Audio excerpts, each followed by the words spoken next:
Bienvenidos una vez más a El Comentario, un programa realizado por Agustín Sancho Cubero. Este programa está disponible en YouTube y en las principales plataformas de podcasts. No te olvides de suscribirte, es gratis. A continuación empezamos el programa. Llega la Navidad y con ella un ritual en millones de hogares españoles, ¿no? Totalmente. El de desempolvar las cajas, sacar las figuras y ¡ala!, a montar el Belén. El musgo, el río de papel de plata. Los pastores, la mula, el buey. Es que forma parte de nuestra memoria colectiva. Es casi un paisaje interior. Sí. Pero a ver, ¿alguna vez nos hemos parado a pensar de dónde viene exactamente esta costumbre tan nuestra? Pues parece que ha estado ahí desde siempre, ¿verdad?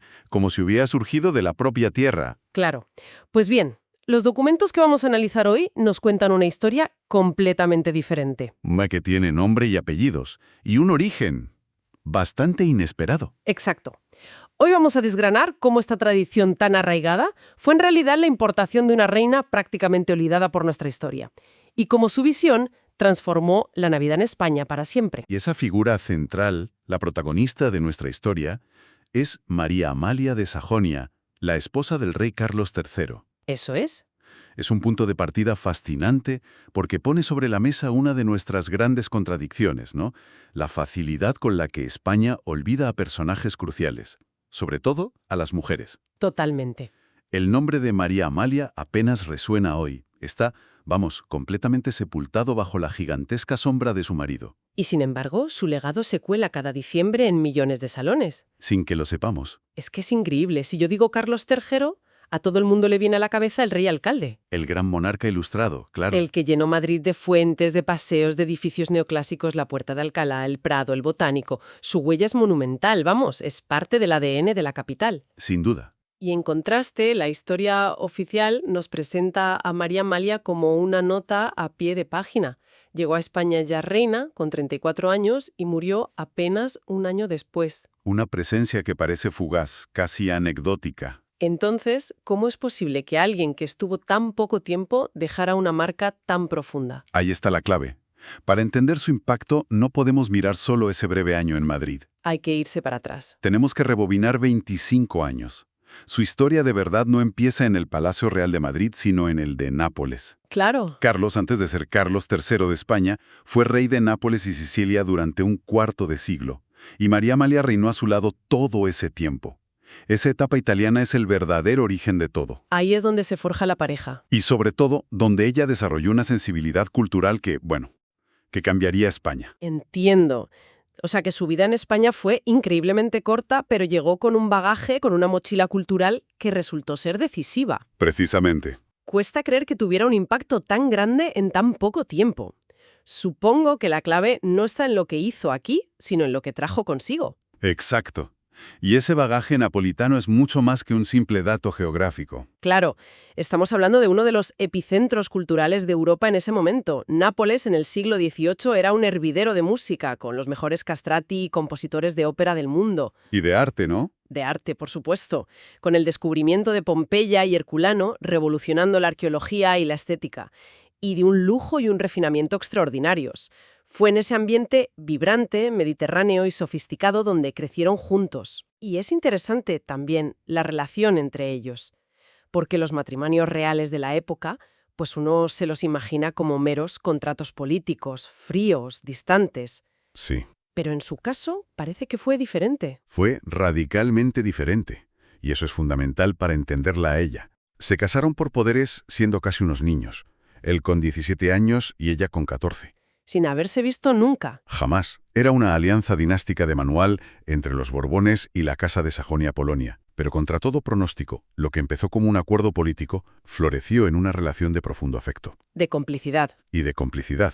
Las crónicas de la época hablan de una pareja genuinamente unida, que compartía aficiones y decisiones. Carlos confiaba plenamente en el criterio estético e intelectual de su mujer. O sea que no era una simple consorte. Para nada. María Amalia fue una compañera activa en el proyecto cultural de su reinado napolitano. Y es en ese caldo de cultivo, en esa Nápoles efervescente, donde ella descubre algo que le fascina y que se convertirá en su gran pasión, el presepe napolitano. El presepe.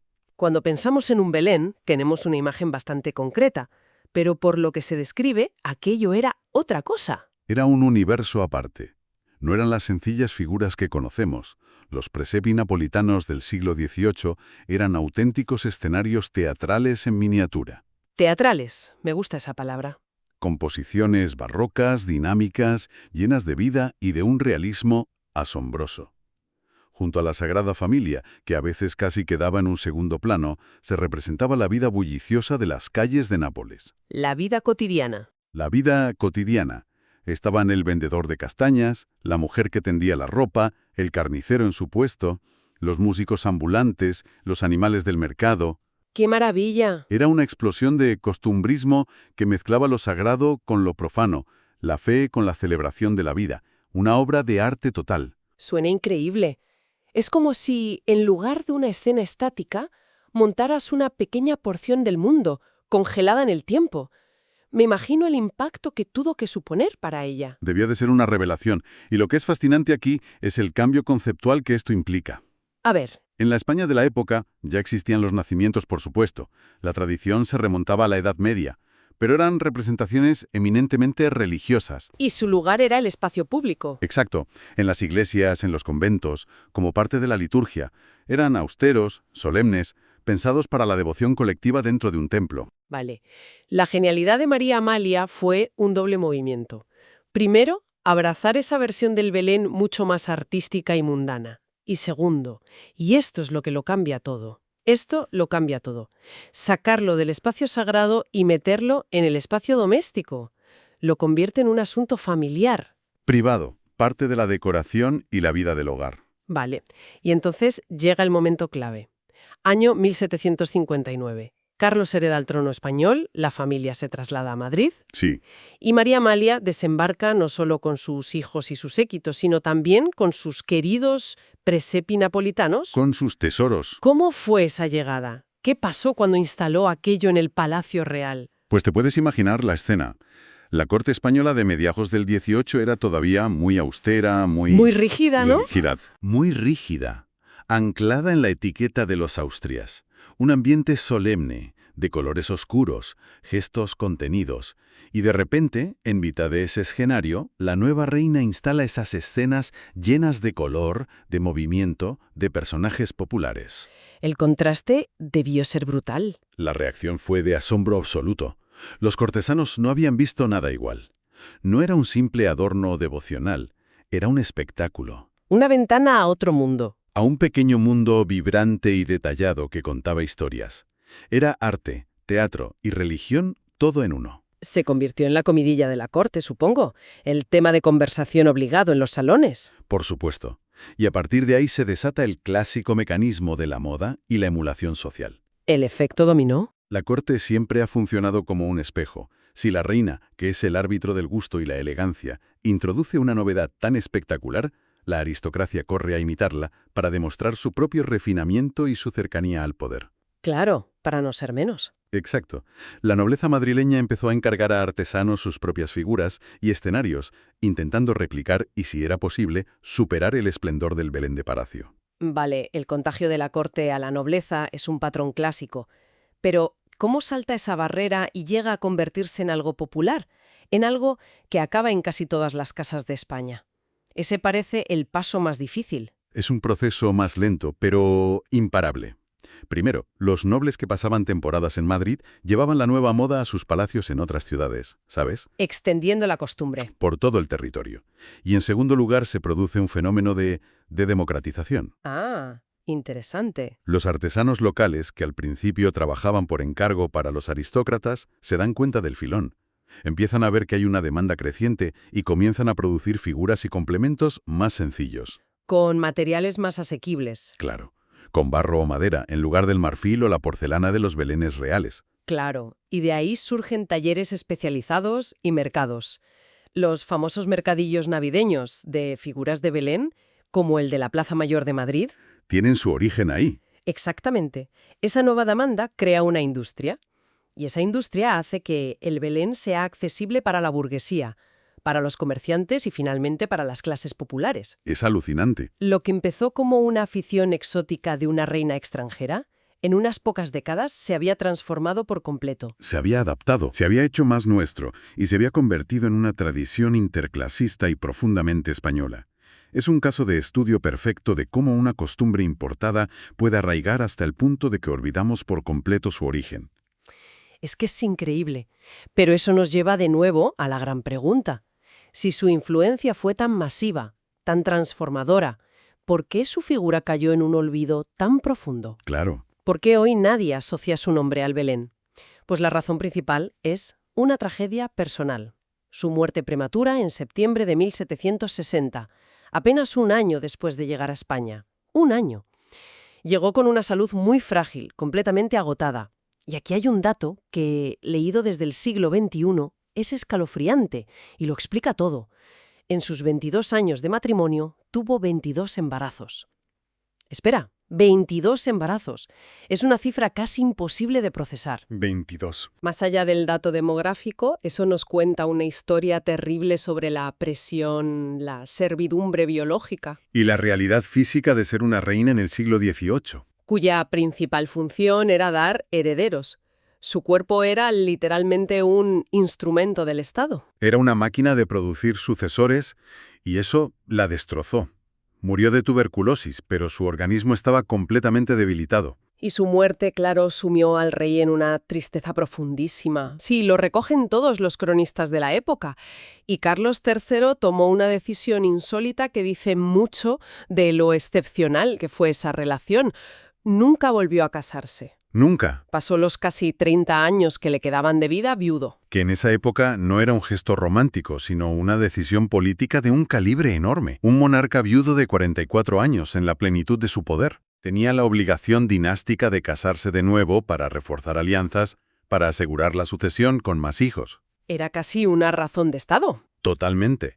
Que él renunciara a ello fue una señal para toda Europa de que consideraba a María Amalia absolutamente insustituible. Pero esa misma lealtad, paradójicamente, contribuyó a su olvido. Exacto. Al no haber una nueva reina, todo el larguísimo reinado de Carlos III tuvo una única figura central, él. Claro. Una reina que muere tan pronto no tiene tiempo de consolidar un legado visible, de apadrinar grandes proyectos arquitectónicos, de crear instituciones a su nombre. Sus iniciativas, como la del Belén, se diluyen, se popularizan y, con el tiempo, Se atribuyen de forma genérica a la época o directamente al rey. la historia oficial, que siempre ha favorecido las grandes narrativas masculinas de reyes y batallas, Simplemente la borró. la borró. Es una historia agridulce. Por un lado, un legado cultural inmenso que perdura hasta hoy. Por otro, el olvido absoluto de su autora. Sí, Me parece muy interesante la reflexión que se plantea sobre la idea de la pureza de las tradiciones. A menudo, los discursos identitarios se basan en que lo nuestro es autóctono, ¿no? Que ha estado ahí desde siempre. Y esta historia lo dinamita por completo. lo hace añicos. Nos demuestra que la cultura es, por definición, mestizaje. Claro. Que las tradiciones no son esencias puras e inmutables, sino el resultado fascinante de viajes, intercambios, modas y de la visión de personas concretas. Rescatar la figura de María Amalia no es solo un acto de justicia histórica, entonces. Es mucho más. Es sobre todo una invitación a mirar nuestra propia cultura con más curiosidad y menos prejuicios. Nos obliga a entender que algo que consideramos un pilar de la Navidad española tiene en realidad un origen napolitano. Fue introducido por una reina alemana. Y se popularizó gracias a la fascinación de una corte por las novedades europeas. La riqueza cultural nace de esa permeabilidad, de la mezcla, no del aislamiento. Es la gran paradoja de su legado, ¿no? Una presencia física brevísima, casi fantasmal en la historia de España. Sí, Pero una influencia en la vida íntima de los hogares que ha sido mucho más duradera que la de muchas leyes o batallas de su siglo. sin duda. Nos obliga a reevaluar el papel histórico de las reinas, que a menudo ha sido relegado a la esfera de lo privado, lo doméstico, lo blando. Y esta historia lo demuestra. De acabar teniendo una repercusión social y cultural gigantesca, volverse universal y perdurar durante siglos. Al final el descubrimiento es ese, y es muy potente. El Belén doméstico que montamos cada año no es una costumbre anónima y ancestral. No lo es. Tiene una fecha de entrada en España, un origen geográfico claro y una autora muy concreta, María Amalia de Sajonia. Tal cual.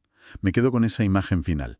Cada vez que una familia desempolva las cajas y empieza a colocar el musgo y las figuras, está participando sin saberlo en una tradición iniciada por aquella reina extranjera que amaba el arte, la música y la belleza. La moraleja es clara. La gran historia, la de los manuales, no solo la escriben los generales y los estadistas. También la escriban gestos aparentemente pequeños. Íntimos que con el tiempo adquieren una dimensión colectiva y se incrustan en el corazón de una cultura. La historia de María Amalia nos enseña a buscar esas otras narrativas. Y esto nos deja pensando, claro. Nos deja pensando, si una costumbre tan familiar y tan aparentemente nuestra como el Belén esconde una historia tan específica y a la vez tan olvidada, ¿cuántas otras de nuestras tradiciones de toda la vida esconden relatos similares de intercambio cultural, influencias inesperadas o figuras históricas fascinantes que todavía merecen ser redescubiertas? Hasta aquí esta edición del programa del comentario, un programa realizado por Agustín Sancho Cubero. Este programa está disponible en YouTube y en las principales plataformas de podcasts. Hasta la próxima edición del programa. Muchas gracias. Dirección y realización Agustín Sancho Cubero.